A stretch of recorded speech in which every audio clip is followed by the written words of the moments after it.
KPU Kabupaten Karangasem bersama Panwasli, Satpol PP, Kesbang Polninmas, dan aparat terkait terus melakukan penertiban terhadap alat peraga kampanye atau APK dan alat peraga sosialisasi atau APS milik ketiga pasangan calon kepala daerah yang dianggap melanggar.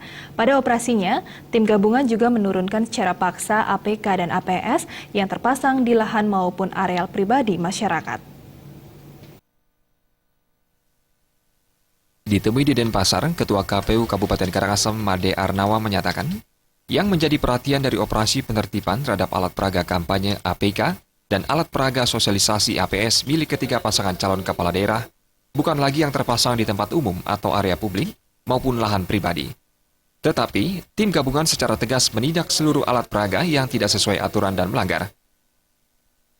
Nah, kalau di PKPU itu di pasal 72 itu setelah dinyatakan melanggar, Panwas harus berkoordinasi dengan pemerintah daerah untuk melakukan penertiban. Dan hari ini tadi sekitar jam 8.30 itu Satpol PP bersama dengan KPU, Panwas, kepolisian sudah turun melakukan penertiban. Jadi bahasnya tidak lagi masalah apakah dipasang di ranah pribadi atau di tempat area publik, tapi bahwa barang yang dipasang itu melanggar. Itu kajian yang utama kita nanti. Sehingga hari ini mudah-mudahan bisa berjalan dengan lancar. Seluruh harapan kita sih nantinya tidak ada lagi baliho-baliho yang menyalahi aturan yang terpasang di Karangasem.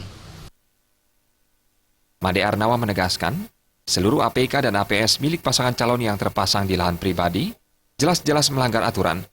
Jangankan memasang, mencetak pun sudah tidak diperkenankan, karena seluruh media kampanye seperti APK atau iklan kampanye di media cetak dan elektronik sepenuhnya dibuat, dibiayai dan dipasang oleh KPU.